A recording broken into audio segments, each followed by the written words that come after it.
කටු සහිත ශාකයක් හේතුවෙන් ගෙවත්තෙන් ඉවත් කර දමන නිදුකුම්බා ශාකය ඔසුගුණ පිරි ශාකයක් බව ඔබ දැන සිටියාද? මෙය පොළවට සමාන්තරව වර්ධනය වන වැල් ශාකයකි. මෙහි පත්‍ර ස්පර්ශ කරන විට සංවේදීව හැකිලේ.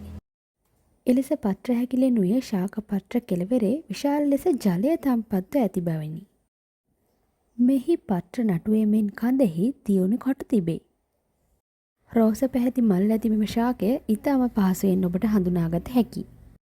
මෙම ශාකය රෝග ගණනාවකට ඔසු පිණිස භාවිතා කර හැකිය. විශේෂයෙන්ම මෙය සමේ රෝග සුවපත් කිරීමට යොදා ගනී.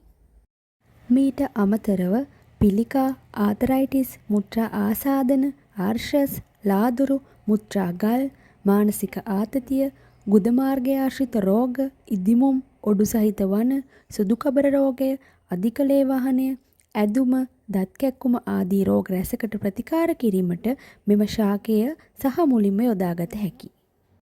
චර්ම රෝග වැළඳුණු විට මෙම ශාකය සහ මුලින්ම ගෙන තම්බා එම ජලයෙන් සෑදීමෙන් සහනයක් ලබාගත හැකිය. දහඩිය විවිලි ඇති විටද මෙම ප්‍රතිකර්මය උචිත වේ.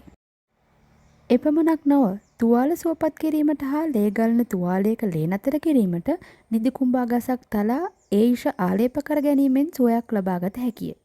මුඛය ආශ්‍රිත රෝග සඳහා එනම් දත් කැක්කුම, විදුරු මස් දියවීම, මුඛය ආශ්‍රිත තුවාලවලට නිදිකුම්බා මුල් කසාය කොට මුඛය සේදීමෙන් සුවපත් කරගත හැකිය. එහි ඇති විෂ බීජ නාශන ගුණය මෙයට උපකාරී වේ. අර්ශස් රෝගීන්ට නිදුකුම්බා ශාකයේ මුල් සහ කොළ වලින් හදාගත් කෂාය හෝ ආලේප අර්ශස් වේදනාව හා ඉදිමුම අඩු කිරීමට යොදා ගනී. නිදුකුම්බා මුල්ගෙන පතාට එකට සිදුවා අඩු කෝප්ප කාලක් පමණ උදේ සවස පානය කිරීමෙන් අර්ශස් රෝගීන්ට සුවය සලසාගත හැකිය. නිදුකුම්බා මුල් කෂාය මුත්‍රා රෝගවලටත් ගුණදායකයි.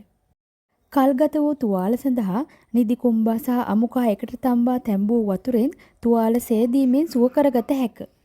පොතු කබර රෝගයට නිදිකුම්බා චූර්ණය තේ හැන්දක් බැගින් උණු වතුරෙන් සාදා පානය කිරීම සුදුසුයි. මානසික ආතතිය අඩු කිරීමට ඖෂධීය තේ පානයක් ලෙසත් නිදිකුම්බා පානය කර හැකියි. අමිල පිත්ත රෝගය සමග සෑදෙන බඩදැවිල්ලටත් මෙය කදිම ඔසුවක්. ඒ සඳහා නිදිකුම්බා මුල්ගෙන වතුර කෝප්ප 2ක් පමණ දමා වතුර කෝප්ප 1ක් වන තෙක් තම්බා සිසිල් වූ පසු උදෑසන හිස් බඩ මේස හැඳි 2ක් පමණ පානය කිරීමෙන් සුවය සලසාගත හැකිය. මෙය භාවිතයේදී අධික ලෙස භාවිතයෙන් අතුරුඵල ඇතිවිය හැකි අතර වෛද්‍ය උපදෙස් යටතේ භාවිතා කිරීම උචිතයි. එමෙන්ම ගර්භණීය සහ කිරිදෙන මව්වරු භාවිතයේදී වෛද්‍ය උපදෙස් නොමැතිව භාවිතා නොකරන්න.